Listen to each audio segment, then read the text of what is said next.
Hey guys, it's Chris with Plyometry, and I have set up here the cross-side aim with speed track lines as projected by the ICATS training system. I'm going to change that to be my perspective, and I'm going to try to shoot these in and show you that the track lines work, and they're not parallel to each other, right? The track lines are actually progressively spanning outward. I'm going to shoot fast speed here. It is a crisp stroke, but it's not a break stroke. It's just a nice, smooth bang. Ideally, the cue ball should stay on the shot line.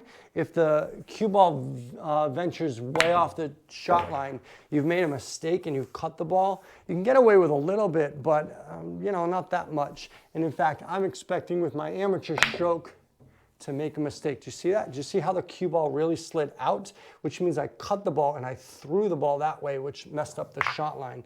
So this is a good example here. Although I'd like to make them all, it's maybe better for the average person to notice, oh, if you miss, see how the cue ball stayed on the shot line that time and it went in. So if you are cutting the ball, if you're seeing the cue ball slide to the left or to the right, you're actually making a mistake, and that's actually causing a lot of misfiring for the ball. But not a lot of people pay attention to that.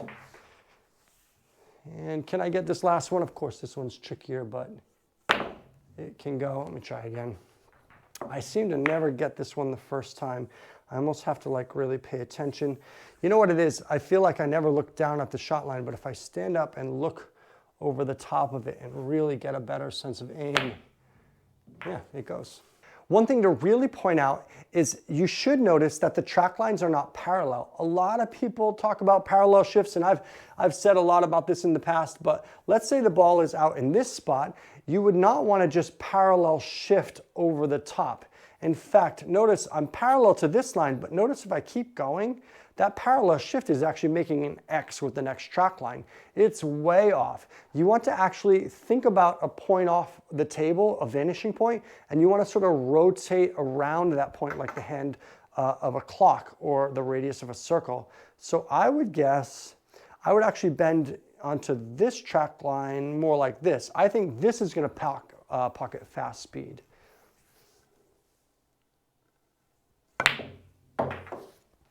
Of course, you don't have the track lines in live play, so let me just make the screen blank for a second. I'm going to roll the ball out just to somewhere random, and now I'm going to talk about how you could figure out where this track line is. So I'm going to show the idea of doing this in live play without the track lines. So I know from diamond, this is diamond 6, we're going through about 0.475. So that's way off, right? So let's go out to the corner here. We've got diamond 8, should go through about 6.5. I'm getting closer to it. And also from diamond 9, we should be about 5.9. So now I know I'm between these two. If I go halfway between, I'm going to go 0.2 between. So now you can see I'm getting closer to narrowing down where I need to aim from. This is the closest track line, so I'm not going to shift over the top in a parallel way, but I'm going to sort of rotate a little bit. So I think this would be a full ball hit at fast speed.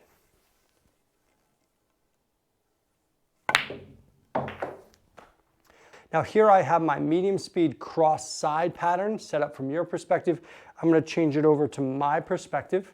And you're going to see that these balls are generally on these track lines.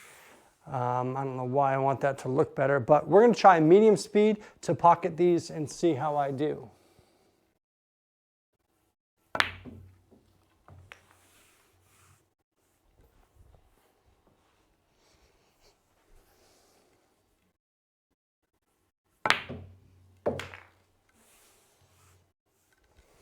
Notice I step back each time.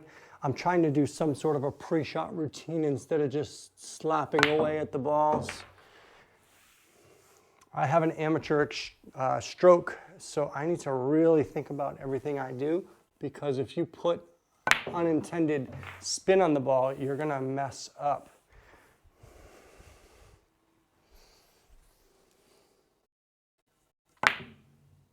Yeah, see, like that. I think I put some outside spin on the ball. Let me shoot that a little bit better.